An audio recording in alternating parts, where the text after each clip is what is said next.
Mrs. Karen Whiddon Peterson is a senior instructor in the Department of English at the University of South Alabama. Her father, Dr. Fredrick Whiddon, was the founding president at the University of South Alabama.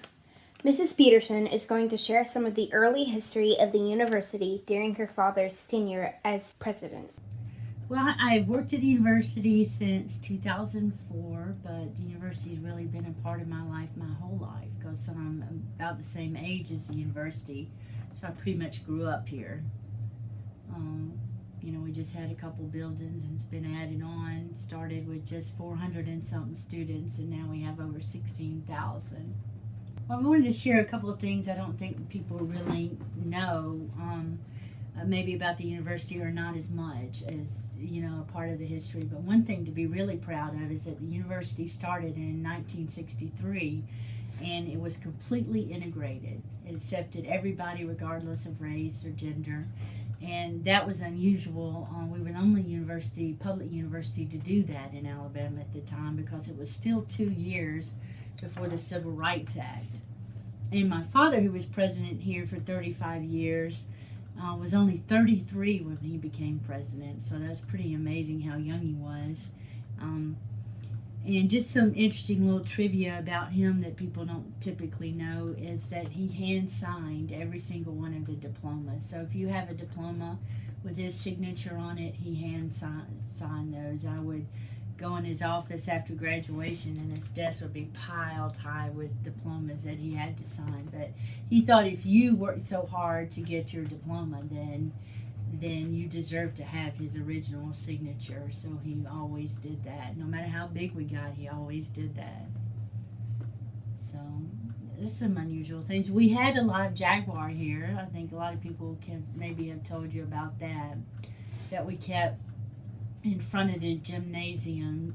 She had a heated swimming pool, and she was fed steak a couple of times a day.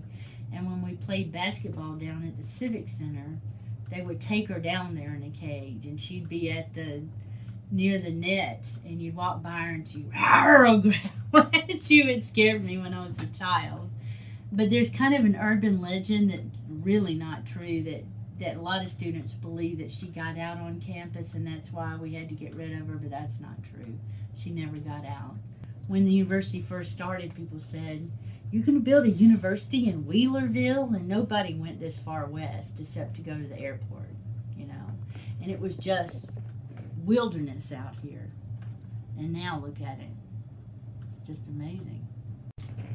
My father was president of the University of Alabama Mobile chapter here, but it was only a 2-year institution, and if you wanted to get your degree, your regular baccalaureate degree, you had to go to another university. And people around here, they were married and had family. They couldn't drop everything to get a 4-year degree, so there was a real need to have a 4-year university.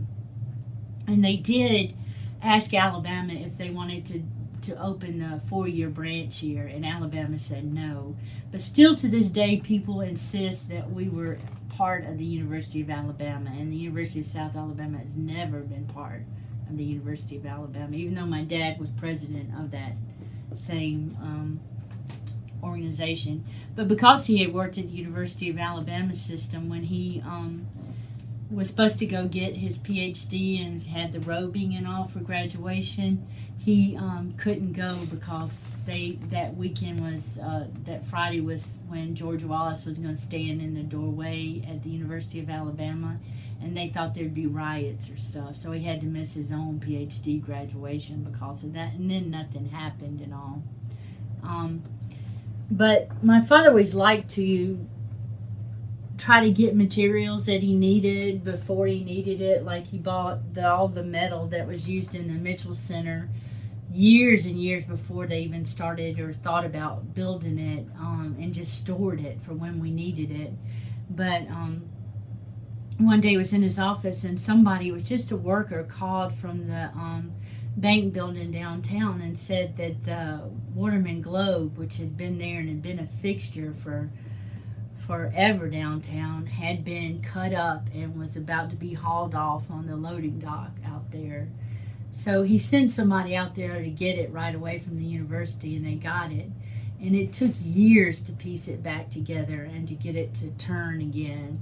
And as soon as they unveiled it and showed it the way it looks now, everybody asked for it back. Not that anybody wanted it when it had to be rebuilt. The airport authority asked if they could have it, and different groups asked if they could have it. But it was like, no, this is ours now. We got it off the trash heap and all. And that's kind of the way he looked at things. He bought, the shopping center that's on University where education and psychology are now, in the health clinic. When it went for sale, it was just near the university, and he knew at some point we would need it, and we've used it ever since. But yeah, he was the first and founding president, and very young, like I said, just 33 when he became president, and was there for 35 years, which wasn't he was really the youngest person that was a college president, and then served one of the longest tenures as college presidents too. We have a number of old buildings on campus too. I don't know if you've gotten any of those. The Tolman House, what we call the Alumni House, for instance, was really incredibly difficult to build, to move, and people said, you shouldn't try to move something that big. And then it got stuck on the bridge coming over here. It was a big mess trying to get that here, and a lot of people, including Mr. Caldwell up there, said it's too big for that place on campus. We brought it anyway, but we have 3 historic buildings that were saved like that: the Seaman Bethel and the Townhouse, and the what we call the Creole House, Alumni House, were all older buildings that were in different places that were about to be destroyed that we moved on campus.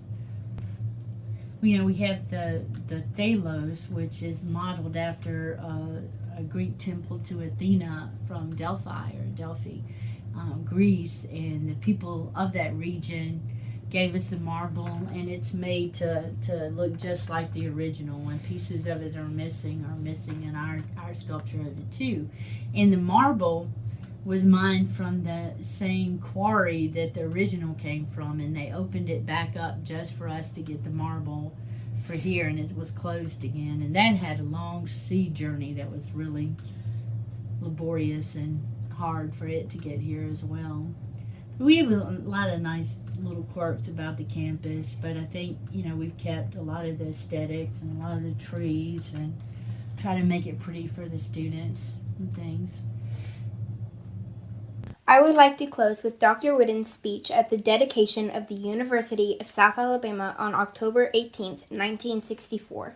We dedicate our efforts to those high purposes for which it is founded: to the banishment of ignorance, to the enrichment of personal life, to the development of those individual talents and skills that will enable each person who studies within these walls of our university to serve to the fullest the needs of his fellow man. This, then, is our pledge to the citizens of this state, of this country, indeed to mankind. Less than this we cannot do if we are to realize the hope and faith of those who worked without stint to establish the University of South Alabama.